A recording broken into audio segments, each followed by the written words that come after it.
What practice number was today? I couldn't tell you. Yeah, no, it's just spring ball. It's just spring ball till it's over. What's your synopsis of what you guys have learned so far about the team?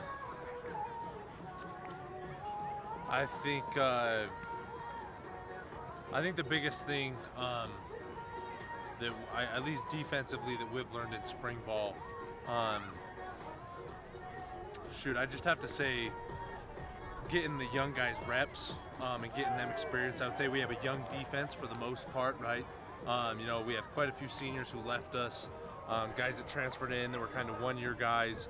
So there's a lot of guys that are going to have to step in and fill roles. And so I think thus far in spring ball, the biggest thing is making sure those guys are getting reps, getting experience, and getting ready for fall camp. And so I think where the defense is right now is good. I think we've made good progress towards that, but I think there's still, a good bit to do. After the last scrimmage, Kalani said the offense won the day or had the upper hand. Would you agree with that as a defender, and in what ways do you think you guys need to improve on that? Yeah, absolutely. I would definitely agree with that. They kicked our butts. Defensively, it just came down to a lack of execution, realistically.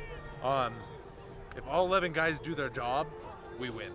You know what I mean? And if all 11 guys do their job repetitively, that's how you win the day. And what it really comes down to is the offense, they did their job more frequently than the defense did. And so I think that, again, like I said, we need to improve on what we've done and what we've built thus far.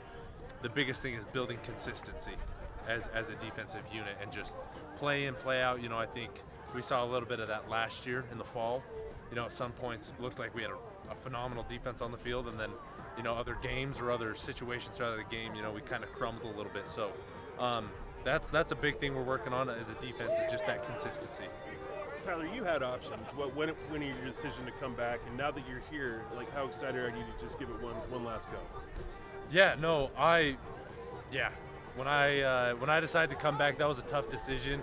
There were a lot of options on the table, like you said, but at the end of the day, I felt like we had more to do, and now being back and being in spring ball, I'm stoked, and I can't wait for football to get back here. So, can you remember the kid that stumbled into this program all those years ago? How different are you from that kid now?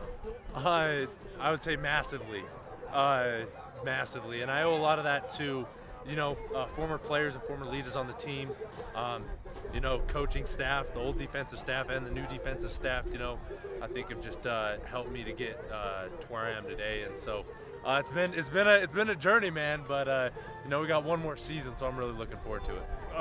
How did it sit with you in the offseason not going to a bowl game because you're so used to going to bowl games?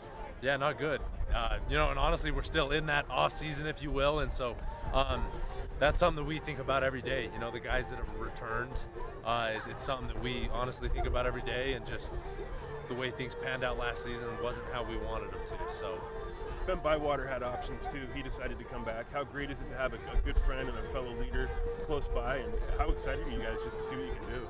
Huge. Ben was the first guy I called. Once I had kind of made my decision, I picked up my phone and I called Ben. I said, Ben, I'm coming back. Come back with me and let's do this thing. And so it's been huge. Again, Ben's a phenomenal player, phenomenal leader, experienced, has seen a lot of football, and football at a high level as well. And so it was huge to get him back. And I love Ben. I'm super excited to play ball with him for another year. After a year working with Jay Hill, did he factor in your decision, and what makes him so special? It seems like everybody just really enjoys him. Yeah, Jay he's a player's coach. He's someone you'd run through a brick wall for, because you know that he genuinely cares about you, and not only that, he pushes you to be your best. You know what I mean? And you appreciate coaches like that, that really have your best interest at heart, and it builds that relationship and that trust. So, yeah, like I said, it's a big part of, again, why I came back. Just that relationship with Jay, absolutely. Who are some of the guys that are pushing you and Isaiah at those edge rush positions? Yeah, we have a lot of depth in the D end room. The D end room is by far the oldest and most experienced, room on the defense. So me and Isaiah, Blake and Logan, all four of us are seniors. And you know what I mean? So it's everybody's last year of football, and so it's a good competition because, you know, everyone wants to see the field, and we have a lot of guys that are good athletes, and you know, we need to find a way to utilize them, you know what I mean, on the field. So Tyler, you've done this. You've been to these alumni games a couple times now. What's it like watching the guys come back? I mean, eventually it might be your turn to be out there. You know, what's it like seeing this day? it's awesome. It's honestly so awesome.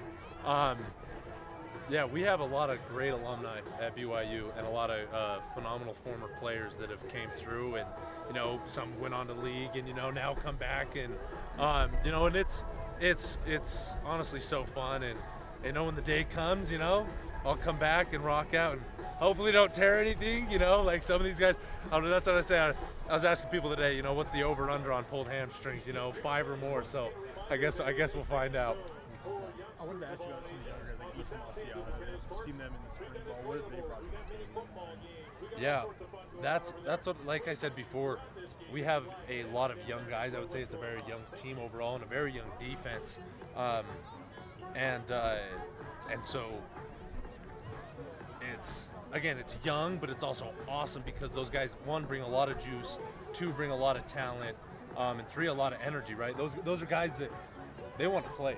And those are the guys that we want in our program. They want to come in and contribute and do anything and everything they can.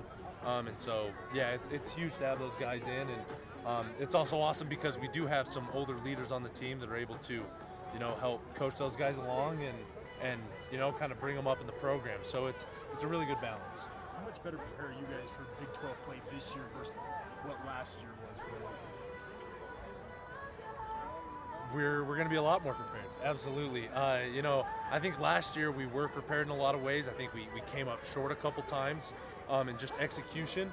I definitely know that we can hang in the Big 12, right? I know there was a lot of, you know, talk about whether or not we'd be able to compete. And so looking towards this year, I'm excited because, yeah, we know what it's like to be in the Big 12. We know that we belong there and that we can play. And last season taught us exactly how and where we needed to improve to field a successful team this fall. So, yeah, I'm really excited. Coming to BYU, you know that your experience is different than in a lot of other places in the country, and that can make some decisions harder. But can it be an advantage continuity-wise because guys buy into the whole piece, you know, honor code, culture, religion classes, all of those things? Can that help because guys want the BYU experience and thus maybe might look at it more strongly than going other places? Yeah, absolutely. I think we can definitely take that and turn it into an advantage, right? You know what I mean? It takes a lot of discipline. It takes a lot of buy-in, like you said. It takes a ton, and so I think we can take that and say, hey, you know, this is what you guys are doing. This is what you're sacrificing. So when you know, when game day comes around, it makes us stronger as a team. And so I think it can be a competitive advantage for us. Absolutely. Kevin Bacon coming to Payson. Kevin, hey, you guys see that? Kevin Bacon. Right. Yeah. I almost went down to the assembly this morning at 5 a.m. hard. Yeah, they have been campaigning, and so they had the assembly down in Payson this morning at 5 a.m. and just with the way schedules worked out, I wasn't able to get down there this morning. But that's exciting, man. You know, I love to see it. I know they've been going crazy. The principal at Payson High, Jesse Sorensen, me and him have stayed close. He was the assistant when I was back in high school, and so Jesse's an awesome guy. And so it's been fun to see their little campaign to get Kevin Bacon back to Payson. And it's going to be fun. You know, he's going to roll up to the prom, and it'll be a good time. And you know, limited amount of time before that, you know, that treasure of a high school gets torn down. So no, I will be sad when they finally do demolish it. You know, me and all my siblings, you know, my other 6 siblings, all of us graduated from Payson High. So a lot of history, a lot of memories there. But it'll be a fun last hurrah for the old high school. I know